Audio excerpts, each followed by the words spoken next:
English breakfast, we can get a vegetarian variety if you want. And I'll have some coffee, I think. That'll be about it.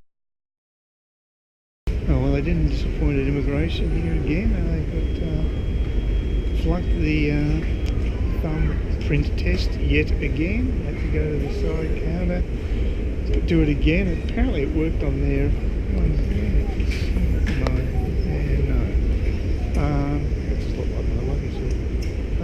Yeah, so it worked on the one on the side counter, but not on the main one. So I don't know what it is with their scanning devices, but they don't work. There was someone else had been pulled aside as well. Most people get it through by the looks of things. It's just myself and a few other unfortunates who have particular skin that doesn't seem to work on their scanners. So it didn't take long. Should just mark me for future reference to go to the side counter rather than going through the normal thing. There's no point. But they haven't done that, unfortunately. But I've got plenty of time. The actual flight got in on time. I've got to say one thing. British Airways actually take seriously getting in on time, whereas I think Qantas doesn't really give a crap. Although Qantas is overall is a more pleasurable flying experience and better service on the actual airline, on the craft, but British Airways does at least make a concerted effort to actually get here on time. They did today. They actually, I think about 4 minutes late, but they had a lot of stuff around beforehand. It looked as though it could have been at least half hour to 3/4 hour late. But they burn up more fuel and they got us here on time, so yeah, good luck. And it was an A380, so it's a big jet. It was actually, this one was modern compared to the previous one that took me over to London a month ago. That was an old clanker. This one was a much newer one. Although same design inside, just looked better because it hadn't done so many miles, kilometres, whatever. So, but I've got to say the other thing. I think the Qantas staff are much better than the BA staff, and the food choices are immeasurably better.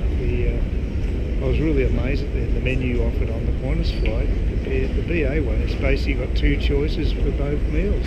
That's it, which is really limited.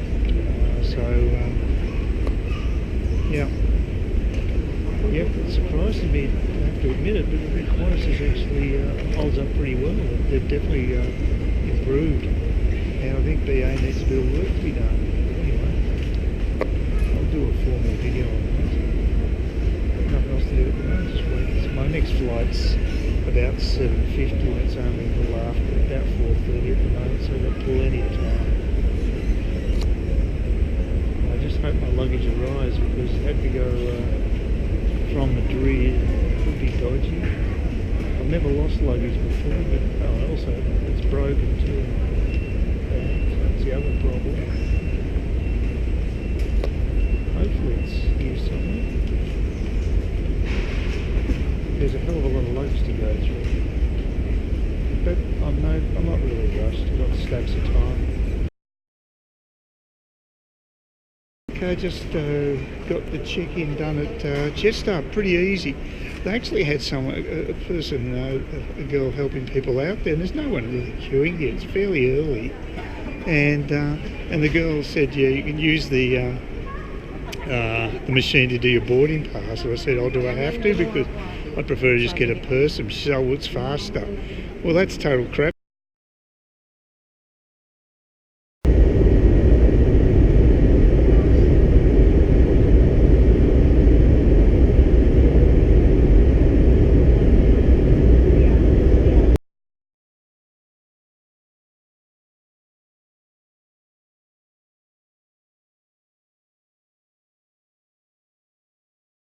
Well, what a day.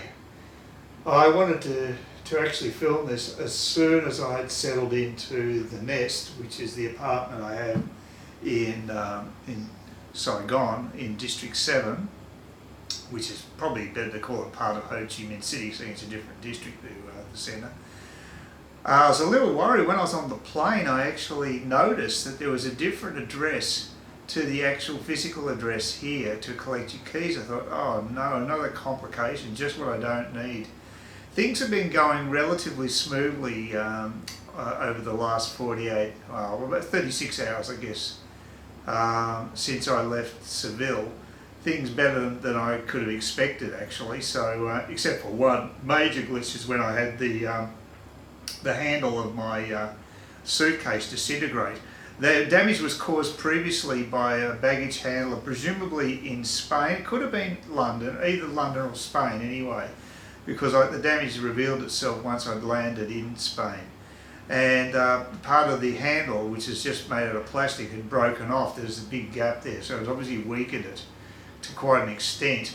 And when I was walking out from the rapid rail station to get the taxi to the airport so I could go to London and then Singapore and then here, while I was walking along, well actually just before I got the taxi, in the taxi rank, it just broke off, the handle. I've still got the handle. There's a couple of pieces of wire I don't think can be fixed.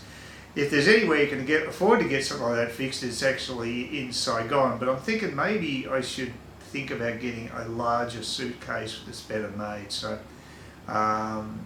we'll see how we go. I would say luggage and baggage. Suitcase, pretty old-fashioned word. It doesn't really apply these days. People are more casual, and I certainly have never owned a suit. But so that was about the only problem. There was a couple of annoying delays with the flight across to Singapore, but they burned a bit of extra fuel and they actually almost made it on time anyway. And I had plenty of time to make my connection anyway for the Jetstar flight to Saigon. So that was all fine.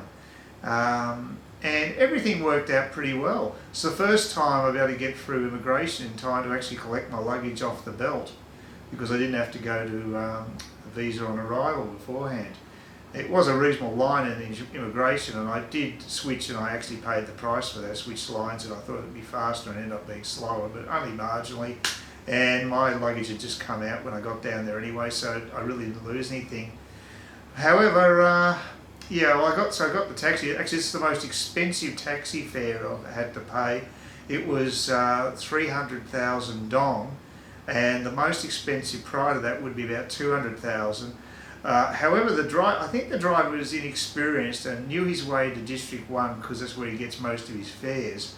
And then he tried to just add it on after that. But I think it would have been faster for him to go diagonally across town directly to District 7, but I suspect he didn't have the expertise to do it, although he did have GPS and I wish he'd used it initially. However, when he got to District 1, the fare was quite low, so he wasn't ripping me off on that. So I think it's just pure ignorance. So that was, yeah, that's a big fare, but I had the money to pay for it, and it's cheap compared to the fare in Madrid. So that was okay.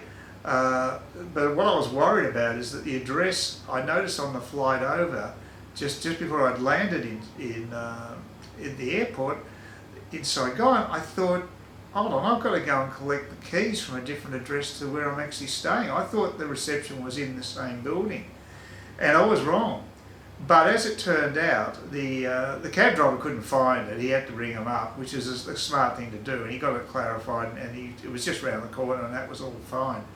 Then I finally found the guy who was involved with it, who was involved with the nest. He didn't speak a stick of English. There's a girl there as well, and she didn't seem to know any English. So that's pretty strange, you know, because it not having, I mean, I would have thought this is the sort of place, it's fairly upmarket. It'd be the sort of place that you'd have primarily international visitors staying. This is an international district, apart from anything else. And the lingua franca amongst Europeans is English, so it is the language to have. So that's quite surprising, because in District 1 it's widely spoken. Anyway, so he basically, there seemed to be some confusion when I showed up and a little bit of delay, but he walked my bag over to where I am now, and actually it wasn't that far. It was just diagonally opposite across the street, a few blocks down, a few units down. It wasn't far at all, so that was good. So and he showed me all the how to get in and out and all that sort of thing. Again, it's not what I expected. I thought I was going to be on a higher floor, but this is actually on the ground floor. I mean, it looks quite nice, but it isn't exactly what I was expecting. So again, I'm starting to see a pattern forming here with Booking.com are allowing ads to come in that don't really specify what the actual configuration of the place you booked is. I mean, you've got to put in the square meterage and what have you, but the photos don't tally with what I'm in. I mean, it's not bad, don't get me wrong, but it's. I thought I'd have a balcony, say, on the first floor, and I thought the place would be a little bit bigger than this. It's not bad, I mean, it's okay for me, but that was my perception. So it's happened to me twice on this trip, and I might need to contact Booking.com and just tell them, look, you know, make sure that the people advertising are clear on what they're actually offering and don't put in deceptive photos. So that's my little beef, but actually the place does look very comfortable. This is a nice couch, nice furniture. Yeah, it's pretty upmarket. It's I've got no great complaints. It's not huge, but it's okay. And there is a washing machine just outside, and there's bikes you can use, push bikes that don't cost anything, so that's nice. The bed looks comfortable. I haven't actually tried it yet, but I'm doing this video now because I'm bloody exhausted. It's been a really long haul. I finally got to eat food on the British Airways flight, and thank God this plane wasn't like a Charles Lindbergh vintage like the first one that took me over to London. That one had seen a few kilometres too many, I think, but this one looked a lot newer, so that was okay. And yeah, it's all worked out pretty well. But I was just really happy to get back to Vietnam after things went a little sour at the end in Seville, and I'm just not as enthusiastic about the place as I was before, and so I don't know if I'm really that keen on the Spanish culture as I was. I mean, there are good things about it, no doubt, but I think I might prefer this place more. Certainly it's more cost effective and it's closer, much closer. So it's got a couple of major things going for it, and so to me it might be the better long-term choice, which, you know, Seville was never going to be a regular haunt. It's just too far.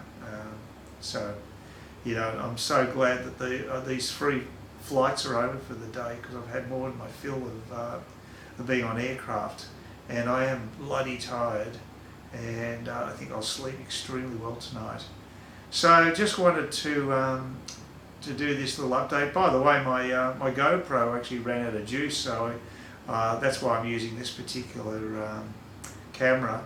Plus now I'm inside, it's fine to have the tripod and everything, so it's quite good for this sort of thing.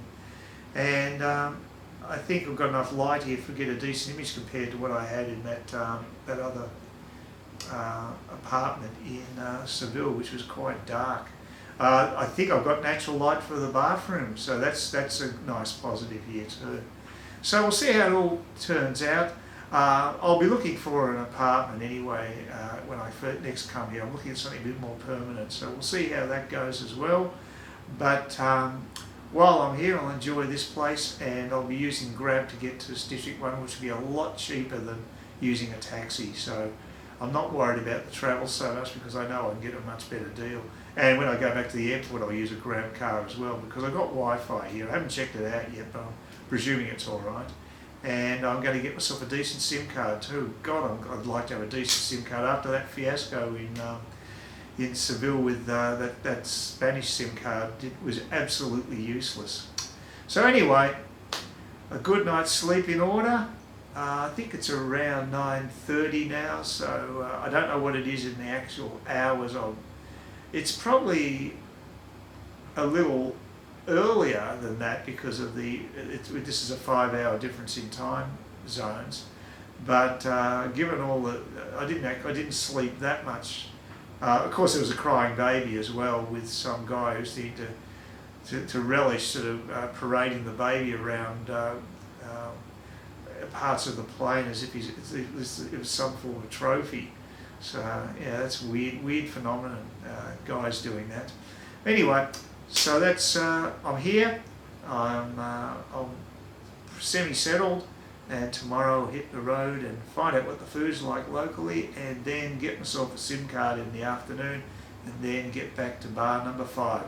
It's going to be quite a busy day because Friday is the big night for number 5 bar and many other bars in the area. Please consider subscribing to my channel if you think there's anything there of use to you, or entertainment or whatever. And either do that or give me a thumbs up, or if you're feeling really energetic, do both. That'd be great. But please don't ignore me. That's the worst thing you can do on YouTube, is be ignored.